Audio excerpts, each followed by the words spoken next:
என் மரணத்துடைய நிலைமையை நினைத்து பாருங்கள், உங்களுடைய மரணத்துடைய நிலைமையை நினைத்து பாருங்கள்.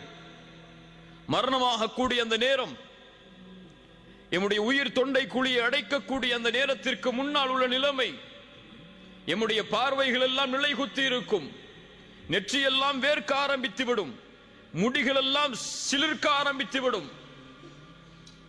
எம்மை சுற்றி எம்முடைய உறவினர்கள் இருக்கலாம், இல்லாமலும் இருக்கலாம். எப்படி மரணம் வரும் என்று தெரியாது.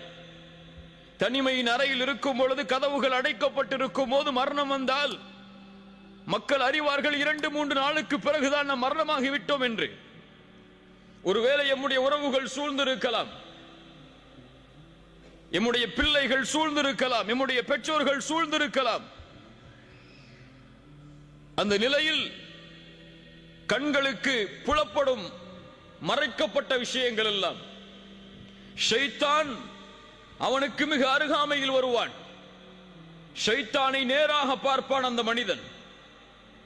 அஹ்மத் பின் ஹம்பல் ரஹிமஹுல்லா அவர்களுடைய மகன் அப்துல்லா சொல்லுகிறார், என்னுடைய தந்தை மரண நேரத்தை அடையும் பொழுது அவர் அருகிலே நான் இருந்தேன். அப்போது என்னுடைய தந்தை சில வார்த்தைகளை கூறிக்கொண்டே இருந்தார். லா பஅத், லா பஅத். நான் கேட்டேன், என் தந்தையே, ஏன் இப்படி சொல்கிறீர்கள்? இன்னும் முடியவில்லை, இன்னும் முடியவில்லை என்று ஏன் கூறுகிறீர்கள்? அஹ்மத் பின் ஹம்பல் ரஹிமஹுல்லா அஇம்மத்து சுன்னah அவர்கள் சொன்னார்கள், என் மகனே, இப்லீஸ் எனக்கு மிக அருகாமையில் இருந்து சொல்கிறான், இமாம் அஹ்மதே, என் கையில் இருந்து நீங்கள் நழுவி விட்டீர்கள் என்று, என்னால் உங்களை எதுவும் செய்ய முடியவில்லை என்று. நான் சொன்னேன், லா பஅத், லா பஅத், இன்னும் இல்லை, இன்னும் இல்லவே இல்லை.